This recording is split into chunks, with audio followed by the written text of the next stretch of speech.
Assalamualaikum warahmatullahi wabarakatuh. Waalaikumsalam warahmatullahi wabarakatuh. Salam hangat. Salam. Salam sejahtera. Salam. Salam damai. Salam. Salam sukses. Salam. Salam bahagia. Salam. Salam hormat. Salam. Salam rindu. Salam. Salam cinta. Salam. Salam perjuangan.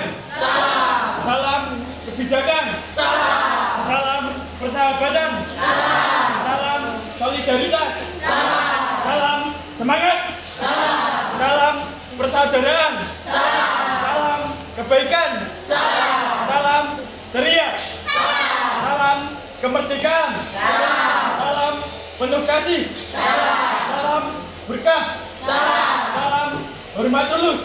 Salam. Salam nyeni. Salam. Salam toleransi dan salam moderasi. Salam. Kami dari kelompok 2 akan mempresentasikan dengan tema bukti beriman. Sebelumnya perkenalkan, saya sendiri Gadis Lestari absen 14. Saya Katrina absen 23. Saya Fernanda absen 3. Saya Sabria Nisa absen 31. Saya Iqbal Yadi absen 18. Saya Nabila Putri absen 23.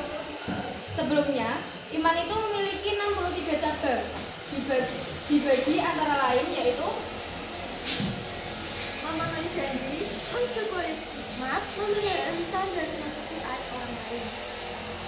Untuk yang pertama yaitu memenuhi janji. Kata janji dalam bahasa Arab adalah akad atau akidah. Menurut bahasa, akad berarti perjanjian. Jadi, memenuhi janji merupakan kewajiban dan menjadi tanda orang itu adalah beriman. Janji terbagi menjadi 2, yaitu janji kepada Allah. Semua manusia tak terkecuali akan berjanji kepada Allah di alam ruh atau rahim.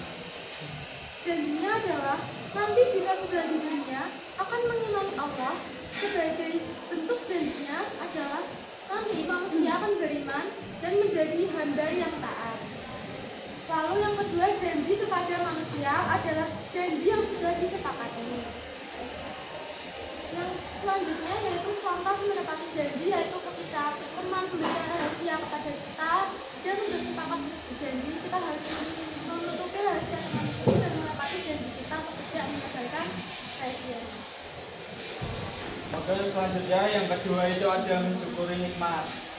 Menurut bahasa, pemberian anugerah kebaikan dan kesenangan yang diberikan ke manusia baik berupa rezeki, harta keluarga maupun segala kesenangan yang lain. Maka dari itu, mensyukuri nikmat adalah berterima kasih kepada Allah Subhanahu wa taala atas segala nikmat yang telah dianugerahkan kepada kita. Pribadi yang bersyukur kepada Allah Subhanahu wa taala ditandai dengan pengakuan, kerelaan, dan kepuasan hati atas segala nikmat yang diterima. Dilanjutkan dengan ucapan syukur. Contoh mensyukuri nikmat yaitu ketika mendapatkan rezeki tidak mengucapkan syukur, bersyukur apa yang kita punya karena belum tentu orang lain merasakan nikmat yang kita rasakan. Memelihara lisan, menjaga perkataan dari kebohongan, fitnah, gibah, berkata kotor, dan hal-hal negatif lainnya.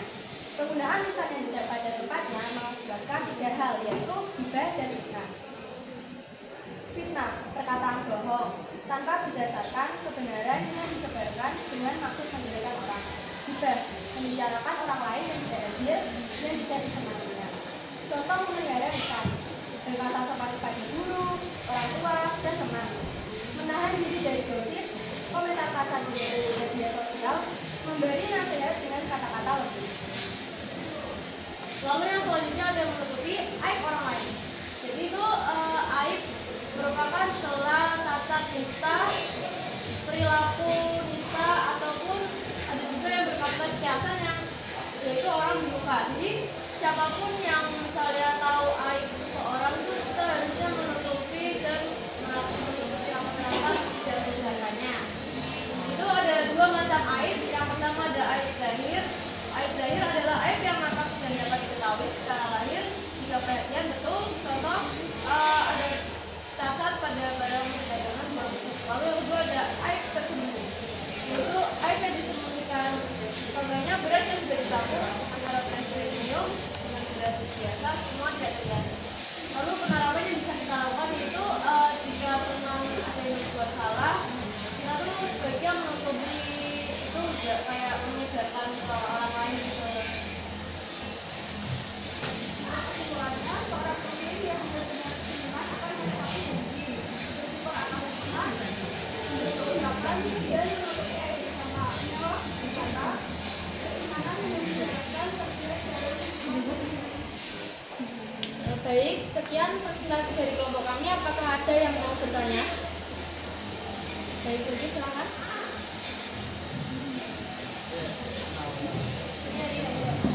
Kenalkan, saya Beatrice, absen 28. Saya ingin bertanya, dalam Islam mengajarkan menutupi aib orang lain. Namun, bagaimana jika aib tersebut menyangkut hal yang bisa membahayakan orang lain?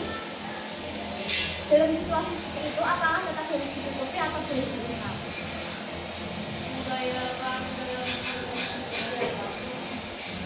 Intinya membahayakan dan merugikan orang lain dalam konteks apapun. Ya, pertanyaan ditampung dulu. Berikutnya, silakan. Ada yang mau bertanya lagi? Pertanyaan mewakili kelompok berapa begitu ya?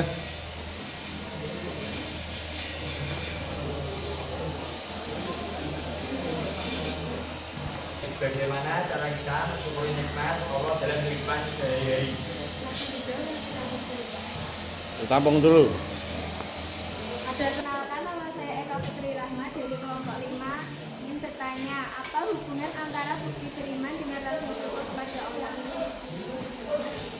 Baik, di sini saya akan menjawab dari pertanyaan Ustaz terlebih dahulu.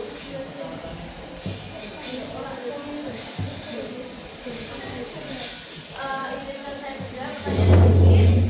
Kalau aibnya bersifat pribadi, kayak misalnya kesalahan kecil atau kebiasaan memalukan yang tidak membahayakan orang lain, itu sebaiknya dirahasiakan saja, soalnya itu juga bagian menjaga privasi orang lain. Sedangkan kalau aib yang membahayakan orang lain seperti kekerasan, pelecehan, atau penipuan itu yang bisa berisiko buat orang lain, itu lebih baik tidak hanya disimpan.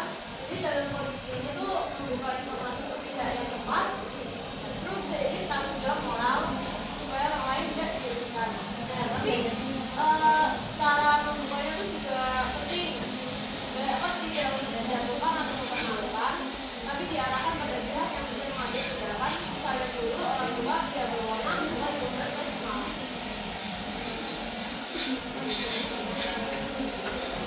Cukup. Baik, di sini saya akan menjawab pertanyaan kedua, yaitu cara mensyukuri nikmat Allah dalam kehidupan sehari-hari.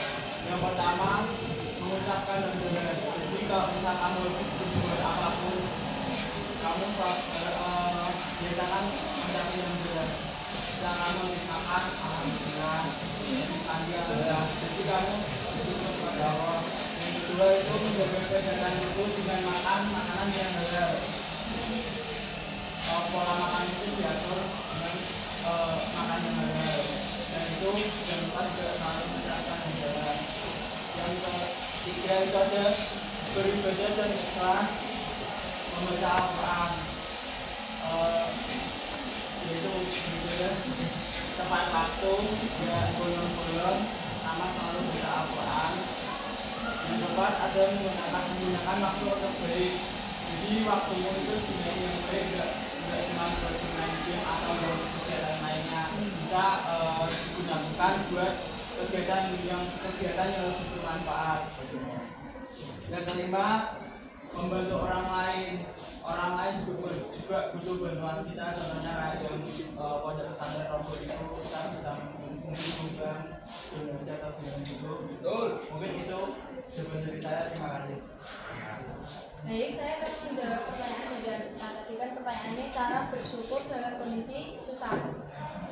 Mungkin cara yang bisa kita lakukan itu tetap bertawakal dan bersyukur atas nikmat yang telah masih diberikan Allah, seperti kita masih bisa bernafas, kita masih bisa makan, minum, hal-hal lain itu yang positif. Pokoknya itu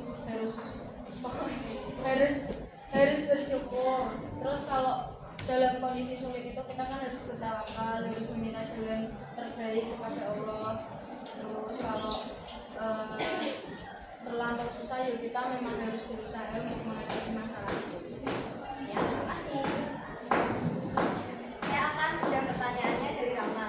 Hubungan antara beriman kepada Allah dan bersyukur yaitu orang yang beriman kepada Allah memahami bahwa segala nikmat berasal darinya, sehingga rasa syukur menjadi wujud terima kasih dan ketaatan yang memperkuat hubungan dengan Tuhannya, serta dijanjikan akan menambah nikmat darinya. Sudah cukup. Sekian presentasi dari kelompok 2. Maaf jika ada salah kata